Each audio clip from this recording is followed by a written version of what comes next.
Labdien visiem! Prieks būt kopā ar jums šodien. Mēs šeit esam Mičiganā. Es esmu kopā ar ģimene. Viņi sūtīja sveicienu no Lindas un Emīlija, Lukas un Tomes.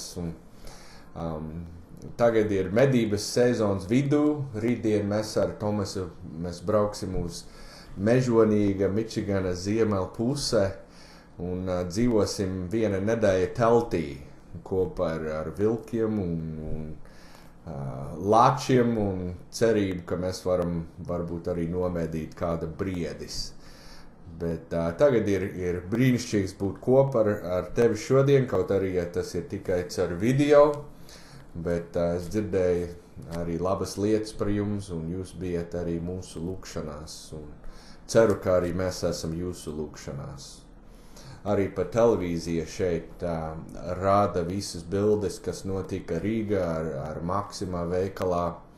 Un arī latviešiem šeit, latvieši, kas te dzīvo Mičiganā, arī grib sūtīt līdzjūtības. Un viņi arī grib, lai jūs zināt, ka jūs esat viņa lūkšanās. Es gribu sākt šodien lasīt no Mateja evaņģēlija, kur ir rakstīts sveitīgi tiem, kam bēdās, jo tie tiks iepriecināti. Un šodien mēs kopīgi kā draudze mēs varam lūgt Dievu par mūsu tautu, par mūsu līdzcilvēkiem, par visu ģimenes, kas tagad ir ļoti bēdīgs laiks. Tad piecelsimies un lūgsim Dievu kopā. Lūgsim Dievu. Mūsu debes Tēvs, mēs nākam Tava priekšā. Dievs, Tu zini, kas ir noticis. Dievs, mēs zinām, ka viss ir Tavas rokās. Dievs, kaut arī mēs nevaram saprast, kāpēc šīs briesmīgas lietas notiek. Dievs, mēs zinām, ka Tu esi klāt. Dievs, mēs zinām, ka Tu esi visspēcīgs, Tu esi mūsu patvērums, mūsu palīgs. Dievs, es lūdzu caur visu, kas ir noticis, lai cilvēki sāk meklēt Tevis, Tavu vaigu, Tavu palīdzību. Dievs, lai viņi var meklēt Jēzus Kristus, Tavu dēlu. Dievs, es lūdzu, lai cilvēki arī ienāk Tava valstībā.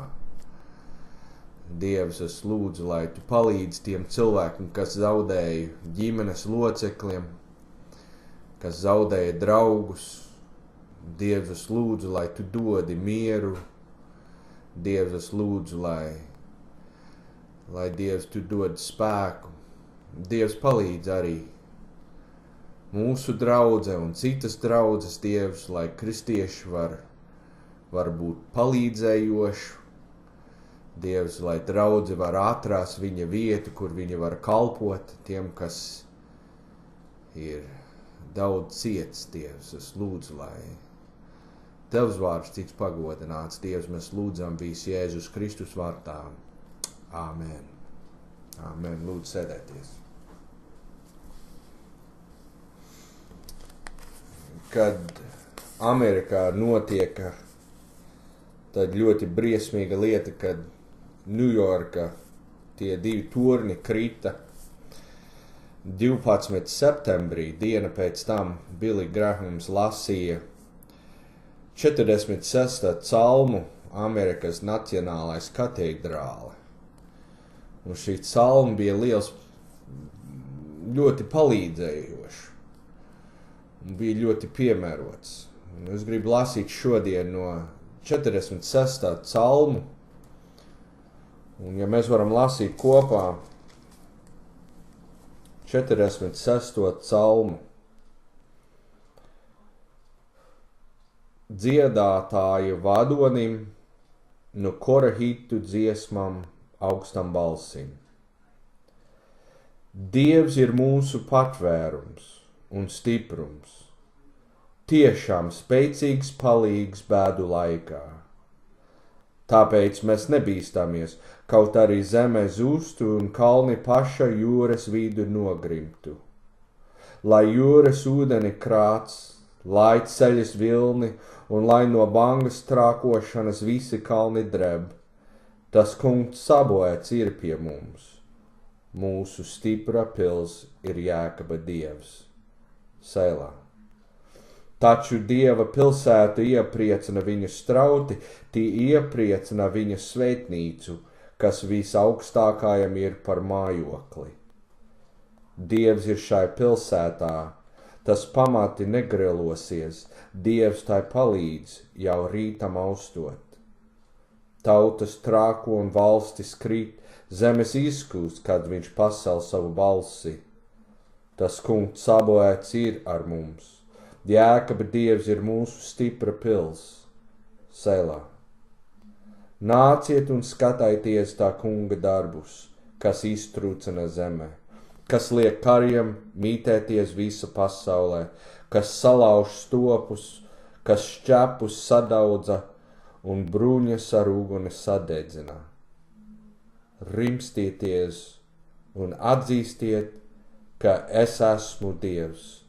Cildināms tautu starpā, cildināms pa visu pasaulē. Tas kungs sabojāts ir ar mums. Mūsu stipra pils ir Jēkaba Dievs. Ir dažas sadalījums šajā raksta vietā, var redzēt 3 sadalījumus. Un pirmā sadalījums sāks ar 2. pantu, kur rakstīts Dievs ir mūsu patvērums un stiprums. Tiešām spēcīgs palīgs bēdu laikā. Mēs varam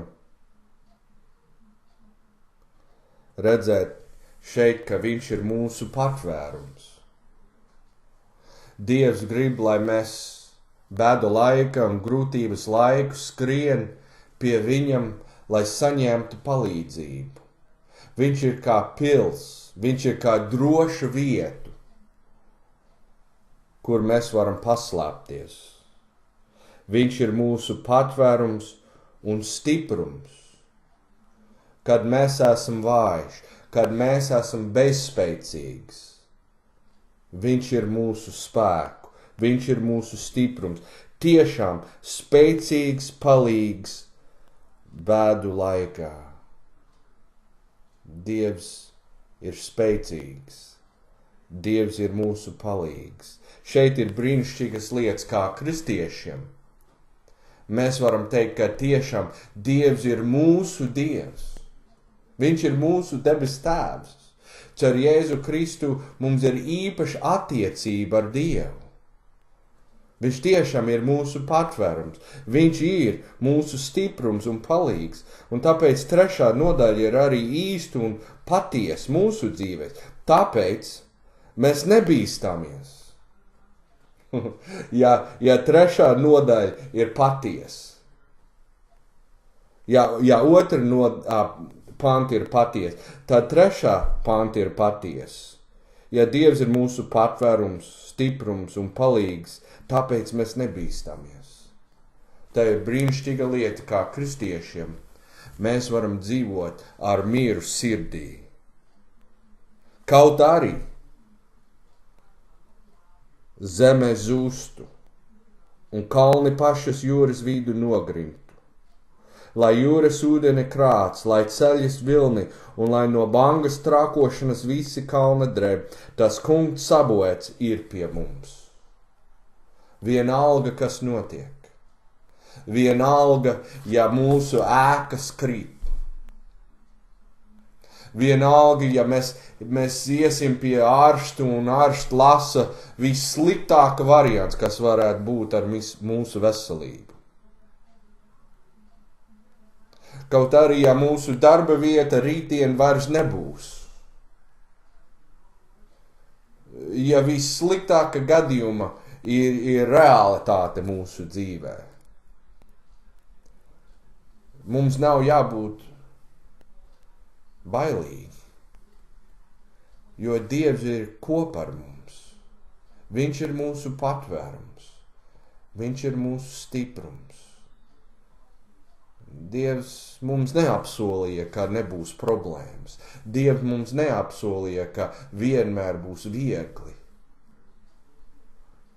Mēs zinām, ka caur Dieva vārdu, ka būs pārbaudījumi, ka būs bēdas laiks. Bet Dievs gan apsolīja, ka viņš būs kopā ar mums, viņš dos mums spēku, viņš būs mūsu patvērums. Viņš teica nebīstīties. Tas kungs Sabaots ir pie mums, mūsu patvērums, stiprums, spēcīgs palīgs. Un tāpēc šo rakstu nodaļu jums ir rakstīts tās vārds Sēlā. Tas ir kā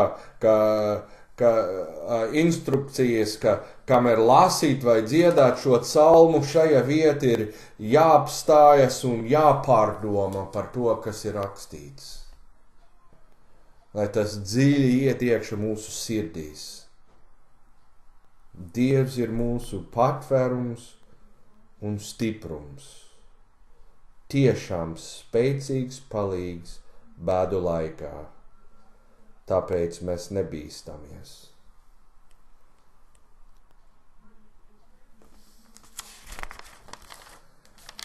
Piektā pantu. Taču Dieva pilsēta iepriecina viņu strauti. Es domāju par pilsētas, kas ir kāda upe, kas iet cauri. Rīga ir Daugavas upe. Jelgava ir Lielupes upe. Lielupe.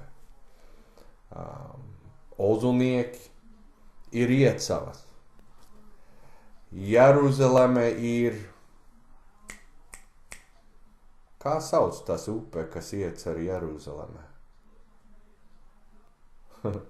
Nav kāda upe. Daudz citas pasaulē, daudz citas vietas pilsētas ir upe. Jeruzaleme nav. Šeit ir rakstīts, taču Dieva pilsēta iepriecina viņa strauti.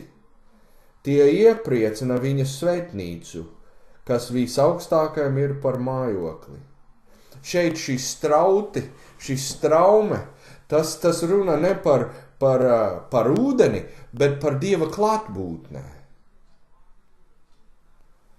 Kad es domāju par upe, par Lielupe, par Drīkstu, Drīksta, var iet pasēdēties tā jauna parkā, var redzēt skaistu dabu un upe, ļoti mierīgi tecēt, un tas dod daudz mieru sirdī. Un ļoti mierīga, skaistā vietā. Tas iepriecina mūsu sirdīs sēdēt blakus pie upe. Tā ir ļoti skaista lietā. Kad es domāju par Dieva klātbūtnē, kur Dievs ir, kur Dieva mājoklis, Dieva žēlastība plūst caur mūsu sirdīs, un tas dod mums mieru. Tas iepriecina mūsu dvēseles. Tas dod mums apmierinātību. Un šajā raksta vieta runā par Jeruzalemē, kad bija svētnīcu un bija Dieva mājoklis, un tur bija rakstīts, ka tā bija, ka taču Dieva pilsēta iepriecina viņa strauti. Šodien Dievs mājo mūsu sirdīs. Kad mēs uzticēt Jēzum, pieņem viņu kā glabēju, atgriezties no grēkiem un atzīst, ka viņš ir Dieva dēls, viņš nomira pie krusta, viņš augšām cēlies, kad mēs paļaujam uz Jēzu, Dievs svētais gars mājo mūsu sirdīs. Mums ir tās brīnišķīgas dziesmu, ko mēs dziedām svētdienas skolā. Man ir mīrs tā kā upē. Es vairāk nedziedāšu, bet tā ir brīnišķīga dziesma, kur Dievs ir klāt, tur arī ir miers. Dievs ir viņa cilvēka sirdīs. Taču Dieva pilsēta iepriecina viņu strauti, tie iepriecina viņa svētnīcu, kas visaugstākajam ir par mājokli. Dievs ir šai pilsētā, tas pamati negrielosies. Dievs tai palīdz jau rītam austot. Dievs svētais gars mājo mūsu sirdīs. Viņš ir kopā ar mums. Nakti, vakarā, kad mēs iesim gulēt, nakti vidū un āgri no rīta, katru jaunu dienu, Dievs caur viņa garu mājo mūsu sirdī un dos mums mieru un palīdzību. Tas pamāti negrielosies. Dievs tai palīdz, jau rītam austot. Tautas trāk un valstis krīt. Zemes izkus, kad viņš pacel savu balsi. Mēs varam skatīties uz apstākļiem apkārt. Vai nu uz briesmīgas lietas, kas notiek tautu, vai uz mūsu veselības, vai slimības, vai darbu, vai bezdarbu. Un tas šķiet ļoti kā troksnis. Bet kā Dievs runa, viņam ir pēdējā balss, Dievs ir suverēns. Viņš ir pār visu, nekas nenotiek bez viņu. Viņš zina visas lietas. Tas kungs Sabots ir ar mums. Jēkaba Dievs ir mūsu stipra pils. Selā. Selā.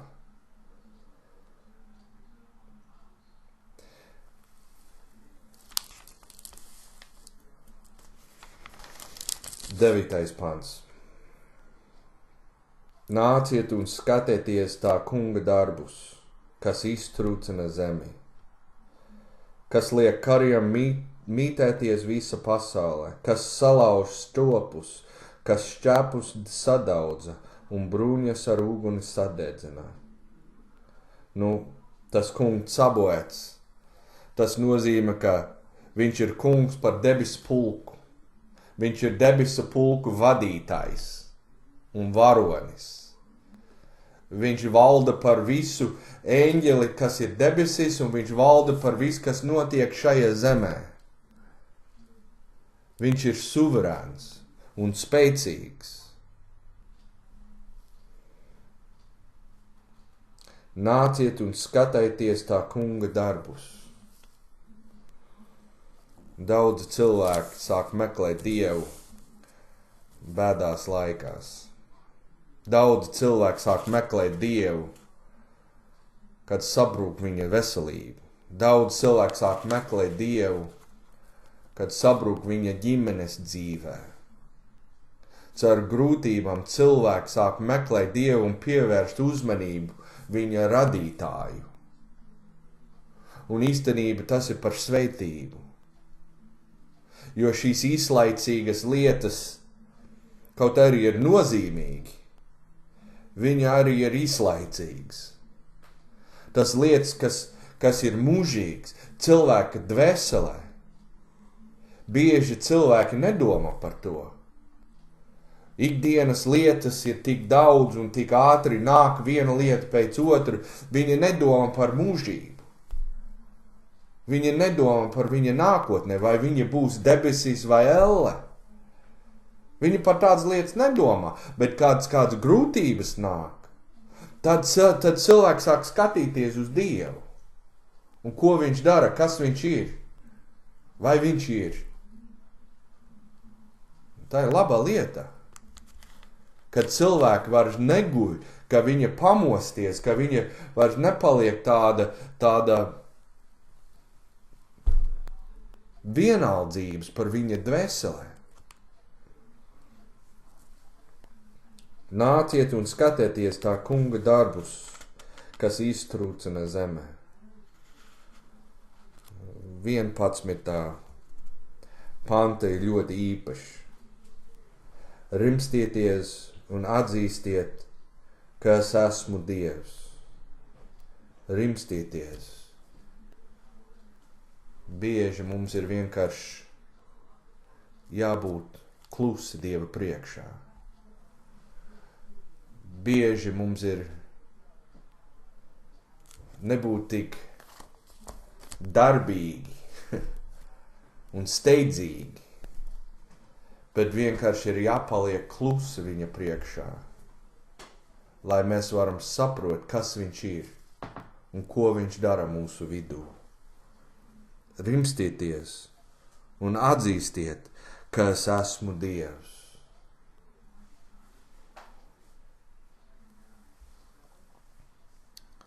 Cildināms tautu starpā, cildināms pa visu pasaulē.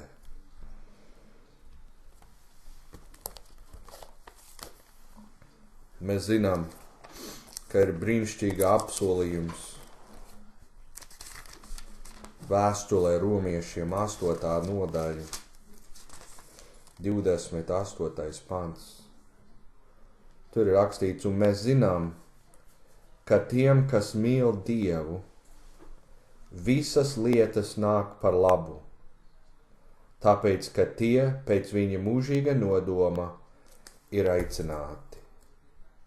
Un mēs zinām, ka tiem, kas mīl Dievu, visas lietas nāk par labu. Tagad mēs varam skatīties uz apstākļiem apkārt, un mēs varam domāt, ko Dievs dara? Kas tur notic? Kur bija Dievs?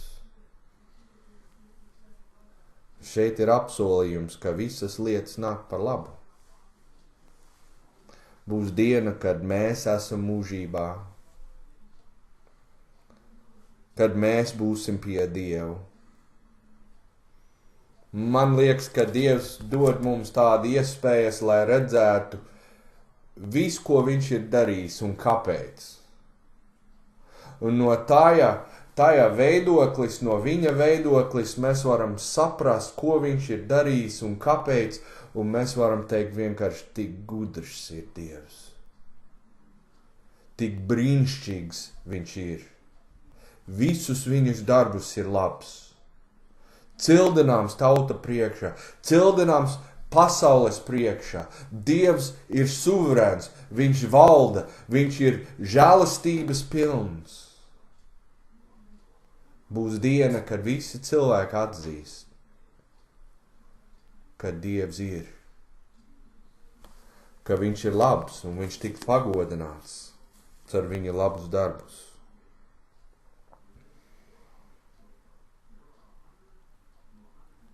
Lai Dievs palīdz mums saprast no šīs raksta vietas, ka Dievs ir suverēns, kungs Sabaots, ka viņš ir kopā ar mums, viņš ir mūsu patvērums, viņš ir mūsu stiprums, mūsu pils.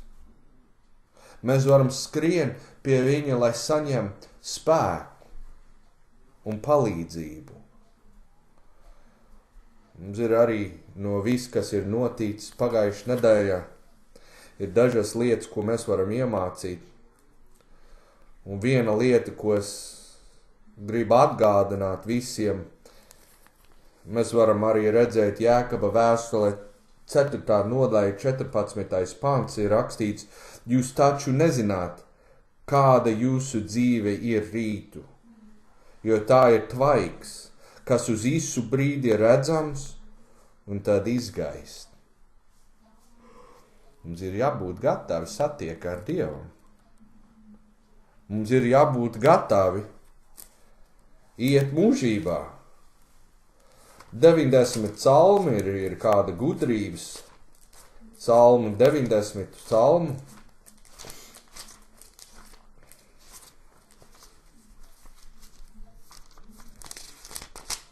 Divpadsmitais pants, 90 psalmu 12. Māci mums mūsu dienas tās skaitīt, kā mēs gudri sirdi dabujām. Māci mūsu dienas tās skaitīt. Parasti mēs skaitījām gadus. Cik tev gadi? Cik tev gadi? Šeit ir rakstīts skaitīt mūsu dienas. Novērtēt, cik brīnišķīgs un svarīgs ir katru dienu, jo mēs nezinām, vai būs vēl vienu dienu. Un tad ir tas jautājums, ja tu nomirsi šodien, Vai tu būsi debesīs? Vai elle? Vai tu nezini? Mums ir jāpārdomā par to. Mums ir jābūt droši, ka mēs būsim debesīs. Bībelē ir rakstīts, ka mūsu grēku dēļ mēs esam atšķirti no Dievu. Grēku dēļ, grēks, kas ir mūsu dzīve, tāpēc, ka mēs esam grēcīgi pēc dabu, mēs nevaram iet uz debesīs. Mums ir vajadzīgs glabēju, mums ir vajadzīgs Jēzu Kristu. Viņš nomira pie krusta par mūsu grēkiem. Viņš saņem sods, kas bija domāts mums. Mūsu grēks bija likts uz viņu, un viņš cieta, viņš nomira par mūsu grēkiem. Lai mēs varam saņemt piedošanu. Lai mēs varam saņemt mūžīgo dzīvību. Bet mums ir jātīcas uz viņu. Jāpaļaujas uz viņu. Jāatgriezties no grēkiem. Tādā veidā mēs varam būt droši, ka debesis būs mūsu māju, ja mēs nomirsim šodien, ja rītdien mēs būsim mūžībā. Mums ir jāskaitīt mūsu dienas, mums ir jābūt droši, ka Jēzus Kristus ir mans kungs, Dievs ir mans debes tēvs, mana dvēsele ir ar mieru ar manu radītāju. Vai tā ir ar tevis? Mums arī ir jābūt ļoti uzmanību par ne tikai mūsu dvēselē, bet par tiem cilvēkiem, kas ir mūsu apkārtnē. Mēs domājam par tie ugunsdzēsēji. Tie ugunsdzēsēji bija ļoti dedzīgi, lai izglābtu cilvēkus no Maxima veikalā. Viņi bija vienaldzīgs par viņa paša veselību un drošību. Viņi gāja iekšā, lai izglābtu tie, kas tur bija vajadzīgs palīdzību. Viņi gāja iekšā ar tādu dedzību, lai izglābtu viņus. Vienalga, kas būs ar viņam. Viņi bija gatavi pat upurēt viņa dzīvību, lai izglābtu viņus. Un es domāju par cilvēku dvēseli šodien. Ir cilvēki, kas ir mūsu apkārtni, kas vēl nepazīst Jēzu. Un viņi ir uz ceļu uz elle. Dievs ir atvēršis patiesību par Jēzu Kristu mums un deva mums zināšanas par šīs brīnišķīgas lietas, ka Jēzus Kristus izglāb. Jēzus Kristus piedod grēkus. Ar Jēzus Kristus cilvēks var būt izglābt no elle. Lai Dievs dod mums pārliecību par to patiesību, ka debesis ir īstā vietā. Pārliecība par to, ka elle ir īstā vietā. Lai Dievs dod mums mīlestību mūsu sirdīs. Lai mums ir tā dedzība un sirdi, lai rūpēt par mūsu tuvinieki un par mūsu apkārtēju cilvēks, par viņa mūžības stāvoklis, kur viņa būs pēc nāves. Lai Dievs dod mums tādu dedzību, lai mēs varam iet un stāstīt viņam par šo brīnišķīgu vēstu, par Jēzus Kristus, kas var glābt viņa dvēselēs. Lai Dievs mums palīdz. Mēs nezinām, cik dienas mums ir šajā zemē. Mēs nezinām, cik dienas ir tie cilvēki, ko mēs mīlam, cik dienas viņam ir šajā zemē. Dzīve ir ļoti īsa. Daudz, ko mēs varam iemācīties par to, kas notika pagājušajā nedēļā. Neaizmirst, ka Dievs ir suverēns. Viņš ir visu varenais Dievs. Viņš mūs mīl. Vienalga, kas notiek mūsu pasaulēs, mēs varam skrien pie Dievu. Viņš ir mūsu patvērsme, mūsu stiprums, mūsu palīgs. Lūgsim Dievu. Debes Tēvs, paldies par Tavu vārdu. Dievs, paldies par to, ka Tu atklāji sevi. Mēs varam Tevi saprast un zināt. caur Bībele. Dievs, paldies, ka Tu esi suverēns. Dievs, paldies, ka Tu mūs mīli, ka Tu esi klāt. Dievs, palīdz mums skaitīt mūsu dienas. Dievs, mēs to lūgsim visu Jēzus Kristus vārdā. Āmen. Lai Dievs jūs sveitī.